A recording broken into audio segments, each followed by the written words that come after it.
ಎಲ್ಲರಿಗೂ ನಮಸ್ತೆ ಫ್ರೆಂಡ್ಸ್, ನೀವು ನೋಡ್ತಿದ್ದೀರಾ ಸ್ಟಡಿ ಪಾಯಿಂಟ್ ಯೂಟ್ಯೂಬ್ ಚಾನಲ್. ಈ ವಿಡಿಯೋದಲ್ಲಿ ಇವತ್ತಿನ ಪ್ರಚಲಿತ ವಿದ್ಯಮಾನಗಳ ಮಾಹಿತಿ ನೋಡೋಣ. ಮೊದಲನೆಯ ಪ್ರಶ್ನೆ, 2024 ಸಾಲಿನ USSWISS ಚಾಂಪಿಯನ್ ಪ್ರಶಸ್ತಿಯನ್ನು ಭಾರತದ ಯಾವ ಟೆಲಿಕಾಂ ಸಂಸ್ಥೆ ಪಡೆದುಕೊಂಡಿತು?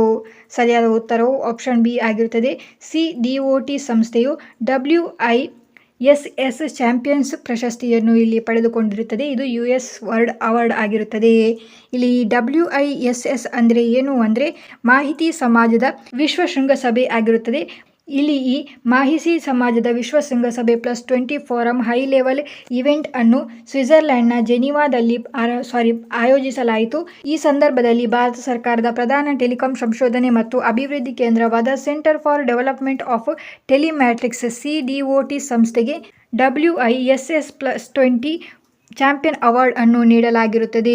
ಇಲ್ಲಿ ಈ ಅವಾರ್ಡ್ ಅನ್ನು ಯಾಕೆ ನೀಡಲಾಯಿತು ಅಂದರೆ CDOT ಮಾಡಿರುವ ಈ ಒಂದು ಪ್ರಾಜೆಕ್ಟ್ಗಾಗಿ ಇವರಿಗೆ ಈ ಅವಾರ್ಡ್ ಅನ್ನು ನೀಡಲಾಯಿತು. ಪ್ರಾಜೆಕ್ಟ್ ಹೆಸರು ನೆನಪಿಟ್ಟುಕೊಳ್ಳಿ, mobile enhanced disaster resilience through cell broadcast emergency alerting ಎನ್ನುವ ಒಂದು ಪ್ರಾಜೆಕ್ಟ್ಗಾಗಿ ಇಲ್ಲಿ ಈ ಅವಾರ್ಡ್ ಅನ್ನು ಈ ಸಂಸ್ಥೆಗೆ ನೀಡಲಾಗಿದೆ.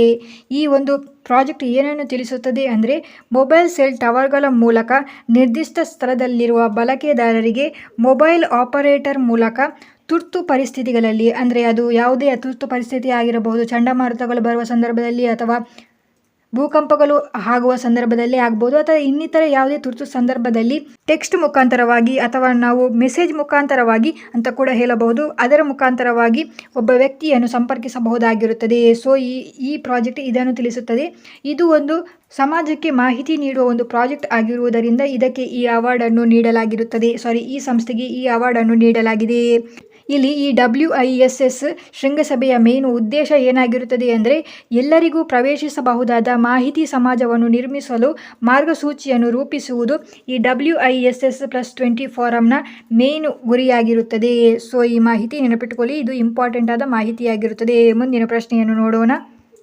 ಐಸ್ಲ್ಯಾಂಡ್ ದೇಶದ ನೂತನ ಅಧ್ಯಕ್ಷರಾಗಿ ಯಾರು ಆಯ್ಕೆಯಾಗಿದ್ದಾರೆ? ಸರಿಯಾದ ಉತ್ತರವು ಆಪ್ಷನ್ ಎ ಹಲ್ಲಾ ಥೋಮಸ್ದೋಟಿರ್ ಅವರು ಐಸ್ಲ್ಯಾಂಡ್ ದೇಶದ ನೂತನ ಅಧ್ಯಕ್ಷರಾಗಿ ಕಾರ್ಯನಿರ್ವಹಿಸುತ್ತಾರೆ. ಇನ್ನು ಮುಂದೆ ಇವರು 1 ಆಗಸ್ಟ್ 2024 ಪ್ರಮಾಣ ವಚನವನ್ನು ಸ್ವೀಕರಿಸಲಿದ್ದಾರೆ ಐಸ್ಲ್ಯಾಂಡ್ನ ಅಧ್ಯಕ್ಷರಾಗಿ. ಐಸ್ಲ್ಯಾಂಡ್ನ ಈಗಿನ ಅಧ್ಯಕ್ಷರು ಯಾರಾಗಿದ್ದಾರೆ ಅಂದರೆ ಹವಾನಾ ಜೋಹಾನ್ಸನ್ ಅವರು ಈಗಿನ ಅಧ್ಯಕ್ಷರಾಗಿರುತ್ತಾರೆ ಐಸ್ಲ್ಯಾಂಡ್ನಿದ್ದು. ಇಲ್ಲಿ ಐಸ್ಲ್ಯಾಂಡ್ನ ಅಧ್ಯಕ್ಷರ ಕಾರ್ಯಾವಧಿ ಎಷ್ಟಾಗಿರುತ್ತದೆ ಅಂದರೆ 4 ವರ್ಷ ಆಗಿರುತ್ತದೆ. ಸೊ ಈ ಮಾಹಿತಿ ನೆನಪಿಟ್ಟುಕೊಳ್ಳಿ. ಇಲ್ಲಿ ಐಸ್ಲ್ಯಾಂಡ್ ಮ್ಯಾಪ್ನಲ್ಲಿ ಎಲ್ಲಿ ಬರುತ್ತದೆ ಅಂತ ನೋಡೋಣ. ಐಸ್ಲ್ಯಾಂಡ್ ಇಲ್ಲಿ ಬರುತ್ತದೆ. ಐಸ್ಲ್ಯಾಂಡ್ನ ರಾಜಧಾನಿ ಯಾವುದಾಗಿರುತ್ತದೆ ಅಂದರೆ ರೆಕ್ಸ್ಜಾವಿಕ್ ಆಗಿರುತ್ತದೆ. ಕರೆನ್ಸಿ ಕ್ರೋನಾ ಆಗಿರುತ್ತದೆ. ಮತ್ತು ಪ್ರಧಾನಮಂತ್ರಿ ಯಾರಾಗಿರುತ್ತಾರೆ ಅಂದರೆ ಐಸ್ಲ್ಯಾಂಡ್ ಇದ್ದು ಕ್ಯಾಟ್ರಿನ್ ಜೋಕೊಮ್ನಡೀವ್ಟಿರ್ ಅವರು ಐಸ್ಲ್ಯಾಂಡ್ನ ಪ್ರಧಾನಮಂತ್ರಿಯಾಗಿರುತ್ತಾರೆ. ಸೊ ಈ ಮಾಹಿತಿ ನೆನಪಿಟ್ಟುಕೊಳ್ಳಿ. ಮುಂದಿನ ಪ್ರಶ್ನೆಯನ್ನು ನೋಡೋಣ. ಸೊ ಅದಕ್ಕಿಂತ ಮುಂಚೆ ಡೈಲಿ ಕರೆಂಟ್ ಅಫೇರ್ಸ್ಗಾಗಿ ನಮ್ಮ PDF ಅನ್ನು ಡೌನ್ಲೋಡ್ ಮಾಡಲು ಟೆಲಿಗ್ರಾಮ್ ಚಾನಲ್ಗೆ ಜಾಯ್ನ್ ಆಗಿ. ಟೆಲಿಗ್ರಾಮ್ ಚಾನಲ್ ಲಿಂಕ್ ಅನ್ನು ವಿಡಿಯೋದ ಡಿಸ್ಕ್ರಿಪ್ಷನಲ್ಲಿ ನೀಡಲಾಗಿರುತ್ತದೆ. ಮುಂದಿನ ಪ್ರಶ್ನೆ ನೋಡಿ. 2024 ತೈವಾನ್ ಅಥ್ಲೆಟಿಕ್ಸ್ ಓಪನ್ನಲ್ಲಿ ಭಾರತೀಯ ಅಥ್ಲೆಟಿಕ್ಸ್ ತಂಡವು ಎಷ್ಟು ಪದಕಗಳನ್ನು ಗೆದ್ದಿದೆ? ಸರಿಯಾದ ಉತ್ತರವು ಆಪ್ಷನ್ ಬಿ 7 ಪದಕಗಳನ್ನು ಗೆದ್ದಿರುತ್ತದೆ. ತೈವಾನ್ ಅಥ್ಲೆಟಿಕ್ಸ್ ಓಪನ್ 2024 ಪಂದ್ಯ 5 ತೈವಾನ್ನ ರಾಜಧಾನಿಯಾದ ತೈಪೇಯಲ್ಲಿ ನಡೆಸಲಾಯಿತು. ಇದರಲ್ಲಿ ಭಾರತೀಯ ಅಥ್ಲೆಟ್ಸ್ಗಳು 3 ಚಿನ್ನ, 3 ಬೆಳ್ಳಿ ಮತ್ತು 1 ಕಂಚಿನ ಪದಕಗಳನ್ನು ಗೆಲ್ಲುವ ಮೂಲಕ 7 ಪದಕಗಳನ್ನು ಈ ತೈವಾನ್ ಅಥ್ಲೆಟಿಕ್ಸ್ ಓಪನ್ ಚಾಂಪಿಯನ್ಶಿಪ್ನಲ್ಲಿ ಗೆದ್ದಿದ್ದಾರೆ. ಇಲ್ಲಿ ಚಿನ್ನದ ಪದಕ ವಿಜೇತರ ಬಗ್ಗೆ ಮಾಹಿತಿಯನ್ನು ನೋಡೋಣ. DP ಮನು ಅವರು ಜಾವೆಲಿನ್ ಎಸೆತದಲ್ಲಿ ಚಿನ್ನದ ಪದಕವನ್ನು ಗೆದ್ದಿದ್ದಾರೆ. ಎರಡನೆಯವರು ನಯಾನಾ ಜೇಮ್ಸ್ ಅವರು ಮಹಿಳೆಯರ ಲಾಂಗ್ ಜಂಪ್ ವಿಭಾಗದಲ್ಲಿ ಚಿನ್ನದ ಪದಕವನ್ನು ಗೆದ್ದಿದ್ದಾರೆ. ಮತ್ತು ಮೂರನೆಯವರು ಲಂಕೇಶ್ ಚೌಧರಿ ಅವರು ಪುರುಷರ 800 ಮೀಟರ್ ಓಟದಲ್ಲಿ ಚಿನ್ನದ ಪದಕವನ್ನು ಗೆಲ್ಲುವ ಮೂಲಕ 3 ಭಾರತೀಯ ಅಥ್ಲೆಟ್ಸ್ಗಳು ತೈವಾನ್ ಅಥ್ಲೆಟಿಕ್ಸ್ ಓಪನ್ನಲ್ಲಿ 2024 ಓಪನ್ಸ್ನಲ್ಲಿ 3 ಚಿನ್ನದ ಪದಕಗಳನ್ನು ಗೆದ್ದಿದ್ದಾರೆ. ಈ ಮಾಹಿತಿ ನೆನಪಿಟ್ಟುಕೊಳ್ಳಿ. ಮುಂದಿನ ಪ್ರಶ್ನೆಯನ್ನು ನೋಡೋಣ. 3ನೇ ಸಾಲಿನ ಇಂಡಿಯನ್ ಅನಾಲಿಟಿಕಲ್ ಕಾಂಗ್ರೆಸ್ನ ಸಭೆಯನ್ನು ಎಲ್ಲಿ ಆಯೋಜಿಸಲಾಗಿದೆ? ಸರಿಯಾದ ಉತ್ತರ ಆಪ್ಷನ್ ಡಿ ಡೆಹ್ರಾಡೂನ್ನಲ್ಲಿ. ಇದರ ಬಗ್ಗೆ ಮಾಹಿತಿಯು 3ನೇ ಸಾಲಿನ ಭಾರತೀಯ ವಿಶ್ಲೇಷಣಾತ್ಮಕ ಕಾಂಗ್ರೆಸ್ ಅನ್ನು ಉತ್ತರಾಖಂಡದ ರಾಜಧಾನಿಯಾದ ಡೆಹ್ರಾಡೂನ್ನಲ್ಲಿ ಆಯೋಜಿಸಲಾಯಿತು. ಇದನ್ನು ಜೂನ್ 5ರಿಂದ 7ರವರೆಗೆ ಆಯೋಜಿಸಲಾಗಿರುತ್ತದೆ. ಇಲ್ಲಿ ಈ ಭಾರತೀಯ ವಿಶ್ಲೇಷಣಾತ್ಮಕ ಕಾಂಗ್ರೆಸ್ ಈ ಸಭೆಯ ಉದ್ದೇಶ ಅಥವಾ ಗುರಿ ಏನಾಗಿರುತ್ತದೆ ಅಂದರೆ ಇದು ವಿಶ್ಲೇಷಣಾತ್ಮಕ ವಿಜ್ಞಾನಿಗಳು, ತಂತ್ರಜ್ಞಾನರು, ಶಿಕ್ಷಣ ತಜ್ಞರು ಮತ್ತು ವಿದ್ಯಾರ್ಥಿಗಳಿಗೆ ಆಲೋಚನೆಗಳನ್ನು ವಿನಿಮಯ ಮಾಡಿಕೊಳ್ಳಲು ಮತ್ತು ನೆನಪಿಟ್ಟುಕೊಳ್ಳಿ. ಈ ಕ್ಷೇತ್ರದಲ್ಲಿನ ಇತ್ತೀಚಿನ ಬೆಳವಣಿಗೆ ಅಂದರೆ ವಿಜ್ಞಾನ ಆಗಿರಬಹುದು, ತಂತ್ರಜ್ಞಾನ ಆಗಿರಬಹುದು, ಶಿಕ್ಷಣ ತಜ್ಞರು ಆಗಿರಬಹುದು, ಈ ಕ್ಷೇತ್ರದಲ್ಲಿನ ಇತ್ತೀಚಿನ ಬೆಳವಣಿಗೆಗಳನ್ನು ಚರ್ಚಿಸುವುದು ಈ ವೇದಿಕೆಯ ಗುರಿಯಾಗಿರುತ್ತದೆ. ಇಲ್ಲಿ ಈ ಸಭೆಯನ್ನು CSIR, IIP ಮತ್ತು Indian society of analytical society ಸಂಸ್ಥೆಯು ಈ ಸಭೆಯನ್ನು ಆಯೋಜಿಸಿರುತ್ತದೆ. ಹಾಗೂ ಈ ವರ್ಷದ ಥೀಮ್ ಏನಾಗಿರುತ್ತದೆ ಅಂದರೆ ಹಸಿರು ಪರಿವರ್ತನೆಗಳಲ್ಲಿ ವಿಜ್ಞಾನ ಮತ್ತು ತಂತ್ರಜ್ಞಾನಗಳ ಪಾತ್ರ ಎನ್ನುವುದು 3ನೇ ಸಾಲಿನ ಭಾರತೀಯ ವಿಶ್ಲೇಷಣಾತ್ಮಕ ಕಾಂಗ್ರೆಸ್ ಸಭೆಯ ಥೀಮ್ ಆಗಿರುತ್ತದೆ. ಈ ಮಾಹಿತಿ ಗಮನಿಸಿ. ಮುಂದಿನ ಪ್ರಶ್ನೆಯನ್ನು ನೋಡೋಣ. ಅಂತಾರಾಷ್ಟ್ರೀಯ ಪಂದ್ಯದಲ್ಲಿ 600 ಸಿಕ್ಸರ್ಗಳನ್ನು ಬಾರಿಸಿದ ವಿಶ್ವದ ಮೊದಲ ಕ್ರಿಕೆಟಿಗ ಯಾರಾಗಿರುತ್ತಾರೆ? ಸರಿಯಾದ ಉತ್ತರವು ಆಪ್ಷನ್ ಸಿ ಆಗಿರುತ್ತದೆ. ರೋಹಿತ್ ಶರ್ಮಾ ಅವರು 600 ಸಿಕ್ಸರ್ಸ್ಗಳನ್ನು ಬಾರಿಸಿದ ವಿಶ್ವದ ಮೊದಲ ಕ್ರಿಕೆಟಿಗ ಆಗಿ ಹೊರಹೊಮ್ಮಿದ್ದಾರೆ. ಅದು ಕೂಡ ಅಂತಾರಾಷ್ಟ್ರೀಯ ಕ್ರಿಕೆಟ್ ಪಂದ್ಯಾವಳಿಯಲ್ಲಿ. ರೋಹಿತ್ ಶರ್ಮಾ ಅವರು ಇತ್ತೀಚೆಗೆ ನಡೆಯುವ 9ನೇ ಸಾಲಿನ ICC T20 ವರ್ಲ್ಡ್ ಕಪ್ನಲ್ಲಿ ಈ ಸಾಧನೆಯನ್ನು ಮಾಡಿದ್ದಾರೆ. ಈ ಮಾಹಿತಿ ನೆನಪಿಟ್ಟುಕೊಳ್ಳಿ. ಮುಂದಿನ ಪ್ರಶ್ನೆಯನ್ನು ನೋಡೋಣ. 2026ರ ವಿಶ್ವ ಪರಿಸರ ದಿನ ನಿಮಗೆ ಗೊತ್ತಿರಬಹುದು. ನಿನ್ನೆಯ ಕ್ಲಾಸಲ್ಲಿ ಕೂಡ ತಿಳಿಸಿದೆ. ವಿಶ್ವ ಪರಿಸರ ದಿನವನ್ನು ಜೂನ್ 5ರಂದು ಆಚರಿಸಲಾಗುತ್ತದೆ. ಈ 2024 ಸಾಲಿನ ವಿಶ್ವ ಪರಿಸರ ದಿನದ ಸಂದರ್ಭದಲ್ಲಿ ಪ್ರಧಾನಿ ನರೇಂದ್ರ ಮೋದಿಯವರು ಯಾವ ಅಭಿಯಾನವನ್ನು ಪ್ರಾರಂಭಿಸಿದರು? ಸರಿಯಾದ ಉತ್ತರವು ಆಪ್ಷನ್ ಎ ಆಗಿರುತ್ತದೆ. ಏಕ್ ಪೇಡ್ ಮಾ ಕೆ ನಾಮ್ ಎನ್ನುವ ಒಂದು ಅಭಿಯಾನವನ್ನು ಇಲ್ಲಿ ಪ್ರಾರಂಭಿಸಿದ್ದಾರೆ. ವಿಶ್ವ ಪರಿಸರ ದಿನದ ಸಂದರ್ಭದಲ್ಲಿ ಪ್ರಧಾನಿ ನರೇಂದ್ರ ಮೋದಿಯವರು ನವದೆಹಲಿಯಲ್ಲಿ ಏಕ್ ಪೇಡ್ ಮಾ ಕೆ ನಾಮ್ ಎನ್ನುವ ಅಭಿಯಾನವನ್ನು ಪ್ರಾರಂಭಿಸಿದ್ದಾರೆ. ಇಲ್ಲಿ ನವದೆಹಲಿಯ ಬುದ್ಧ ಜಯಂತಿ ಪಾರ್ಕ್ನಲ್ಲಿ ಇವರು ಇದನ್ನು ಪ್ರಾರಂಭಿಸಿದರು. ಈ ಸಂದರ್ಭದಲ್ಲಿ ಇವರು ಪೀಪಲ್ ಟ್ರೀ ಅಥವಾ ಪೀಪಲ್ ಮರವನ್ನು ಇಲ್ಲಿ ನೆಟ್ಟಿರುತ್ತಾರೆ. ಇತ್ತೀಚಿನ ಮಾಹಿತಿ ಅಂದರೆ ಪ್ರಧಾನಿ ನರೇಂದ್ರ ಮೋದಿ ಅವರು ಜೂನ್ 8ರಂದು ಮತ್ತೊಮ್ಮೆ ಪ್ರಮಾಣ ವಚನವನ್ನು ಸ್ವೀಕರಿಸಲಿದ್ದಾರೆ 5 ವರ್ಷಕ್ಕೆ ಅಂತ ಇತ್ತೀಚಿನ ಸುದ್ದಿಯಾಗಿರುತ್ತದೆ. ಈ ಮಾಹಿತಿ ಕೂಡ ನೆನಪಿಟ್ಟುಕೊಳ್ಳಿ. ಹಾಗೆಯೇ ವಿಶ್ವ ಪರಿಸರ ದಿನದ ಬಗ್ಗೆ ಮಾಹಿತಿಯನ್ನು ನೋಡೋಣ. ವಿಶ್ವ ಪರಿಸರ ದಿನವನ್ನು ಮೊದಲ ಬಾರಿಗೆ 1973ರಲ್ಲಿ ಆಚರಿಸಲಾಗಿರುತ್ತದೆ. ಇಲ್ಲಿ ಇದರ 2024ರ ಥೀಮ್ ನೋಡಿ. Land restoration, resilience to desertification and drought ಎನ್ನುವುದು 2024ರ ಥೀಮ್ ಆಗಿರುತ್ತದೆ. 2024ರ ಸ್ಲೋಗನ್ ಏನಾಗಿರುತ್ತದೆ ಅಂದರೆ ಅವರ್ ಲ್ಯಾಂಡ್ ಅವರ್ ಫ್ಯೂಚರ್ ಎನ್ನುವುದು 2024ರ ವಿಶ್ವ ಪರಿಸರ ದಿನದ ಸ್ಲೋಗನ್ ಆಗಿರುತ್ತದೆ. ಮತ್ತು ಸೋಷಿಯಲ್ ಮೀಡಿಯಾದ ಹ್ಯಾಶ್ಟ್ಯಾಗ್ ಏನಾಗಿರುತ್ತದೆ ಅಂದರೆ ಜನರೇಷನ್ ರಿಸ್ಟೋರೇಷನ್ ಎನ್ನುವುದು 2024ರ ವಿಶ್ವ ಪರಿಸರ ದಿನದ ಸೋಷಿಯಲ್ ಮೀಡಿಯಾದ ಹ್ಯಾಶ್ಟ್ಯಾಗ್ ಆಗಿರುತ್ತದೆ. ಸೊ ಈ ಮಾಹಿತಿ ನೆನಪಿಟ್ಟುಕೊಳ್ಳಿ. ಮುಂದಿನ ಪ್ರಶ್ನೆ ನೋಡೋಣ. ಬಾಹ್ಯಾಕಾಶದಲ್ಲಿ 100 ದಿನಗಳನ್ನು ಪೂರೈಸಿದ ಮೊದಲ ವ್ಯಕ್ತಿ ಯಾರು? ಸರಿಯಾದ ಉತ್ತರವು ಆಪ್ಷನ್ ಬಿ.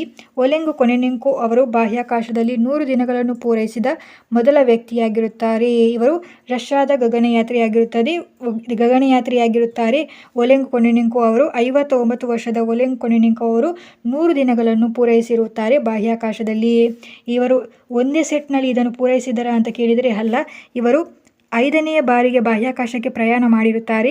ಈ ಸಂದರ್ಭದಲ್ಲಿ ಇವರು 100 ದಿನಗಳನ್ನು ಪೂರೈಸಿದ ಸಾಧನೆಯನ್ನು ಮಾಡಿದ್ದಾರೆ. ಇವರು ಈಗ ಕೂಡ ಬಾಹ್ಯಾಕಾಶದಲ್ಲೇ ಇದ್ದಾರೆ. ಇವರು ಸೆಪ್ಟೆಂಬರ್ ಸಮಯದಲ್ಲಿ ಬರಲಿದ್ದಾರೆ ಭೂಮಿಗೆ. ಸೊ ಇಲ್ಲಿ ಒಲೆಗ್ ಕೊನೆನೆಂಕೋ ಅವರು ಗೆನ್ನಾಡಿ ಪದಲ್ಕಾ ಅವರ ಸಾಧನೆಯನ್ನು ಇಲ್ಲಿ ಮುರಿದಿದ್ದಾರೆ. ಗೆನ್ನಾಲ್ಕ ಪದಲ್ಕಾ ಅವರು 878 ದಿನಗಳನ್ನು ಬಾಹ್ಯಾಕಾಶದಲ್ಲಿ ಪೂರೈಸಿದ್ದರು. ಈ ಸಾಧನೆಯನ್ನು ಈಗ ರಾಷ್ಟ್ರದ ಗಗನಯಾತ್ರಿಯಾದ ಒಲೆಗ್ ಕೊನೆನೆಂಕೋ ಅವರು ಮುರಿದಿದ್ದಾರೆ.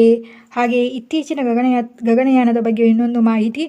ಸುನೀತಾ ವಿಲಿಯಮ್ಸ್ ಇವರ ಬಗ್ಗೆ ಮಾಹಿತಿ ಗೊತ್ತಿರಬಹುದು. ಇವರು ಭಾರತೀಯ ಮೂಲದ ಗಗನಯಾತ್ರಿಯಾಗಿರುತ್ತಾರೆ. ಇವರು 3ನೇ ಬಾರಿಗೆ ಬಾಹ್ಯಾಕಾಶಕ್ಕೆ ಪ್ರಯಾಣವನ್ನು ಬೆಳೆಸಿದ್ದಾರೆ. ಇವರು ಅಮೆರಿಕದ ಬಾಹ್ಯಾಕಾಶ ಸಂಸ್ಥೆಯಾದ ಬೋಯಿಂಗ್ ಸ್ಟಾರ್ಲೈನರ್ ಬಾಹ್ಯಾಕಾಶ ನೌಕೆಯಲ್ಲಿ ಬಾಹ್ಯಾಕಾಶಕ್ಕೆ ಪ್ರಯಾಣವನ್ನು ಬೆಳೆಸಿದ್ದಾರೆ. ಈ ಮಾಹಿತಿ ನೆನಪಿಟ್ಟುಕೊಳ್ಳಿ. ಹಾಗೆಯೇ ನಮ್ಮ ರಾಷ್ಟ್ರದಲ್ಲಿ ರಾಷ್ಟ್ರೀಯ ಬಾಹ್ಯಾಕಾಶ ದಿನವನ್ನು 23 ಆಗಸ್ಟ್ರಂದು ಪ್ರತಿ ವರ್ಷ ಆಚರಿಸಲಾಗುತ್ತದೆ. ಇದರ ಹಿನ್ನೆಲೆ ಏನಾಗಿರುತ್ತದೆ ಅಂತ ನೆನಪಿಟ್ಟುಕೊಳ್ಳಿ. ಇದು ಇಂಪಾರ್ಟೆಂಟ್ ಆದ ಮಾಹಿತಿ ಆಗಿರುತ್ತದೆ. ರಾಷ್ಟ್ರೀಯ ಬಾಹ್ಯಾಕಾಶ ದಿನದ ಹಿನ್ನೆಲೆ ಏನಾಗಿರುತ್ತದೆ ಅಂದರೆ ಚಂದ್ರಯಾನ 3 ಯಶಸ್ವಿಯಾಗಿ ಲ್ಯಾಂಡಿಂಗ್ ಆಗಿರುತ್ತದೆ ಅಲ್ಲ. ಈ ದಿನ ಯಾವಾಗಂದರೆ 23 ಆಗಸ್ಟ್ 2023ರಂದು ಚಂದ್ರಯಾನ 3ರ ಲ್ಯಾಂಡಿಂಗ್ ಆದ ದಿನವಾಗಿರುತ್ತದೆ. ಹಾಗಾಗಿ ಈ ದಿನದಂದು ಪ್ರಧಾನಿ ನರೇಂದ್ರ ಮೋದಿ ಅವರು ರಾಷ್ಟ್ರೀಯ ಬಾಹ್ಯಾಕಾಶ ದಿನವನ್ನು ಆಚರಿಸಬೇಕೆಂದು ಘೋಷಣೆಯನ್ನು ಮಾಡಿದರು. ನಂತರ ಇದು ಇನ್ನು ಮುಂದೆ ಆಚರಿಸಲಾಗುತ್ತದೆ. ಮುಂದಿನ ಪ್ರಶ್ನೆಯನ್ನು ನೋಡೋಣ. ಯಾವ ದಕ್ಷಿಣ ಅಮೆರಿಕದ ದೇಶವು ಇತ್ತೀಚೆಗೆ UPI ಅನ್ನು ಅಳವಡಿಸಿಕೊಂಡ ಮೊದಲ ದಕ್ಷಿಣ ಅಮೆರಿಕದ ದೇಶವಾಗಿದೆ? ಸರಿಯಾದ ಉತ್ತರವು ಆಪ್ಷನ್ ಸಿ. ಪೆರು ದೇಶ ಆಗಿರುತ್ತದೆ.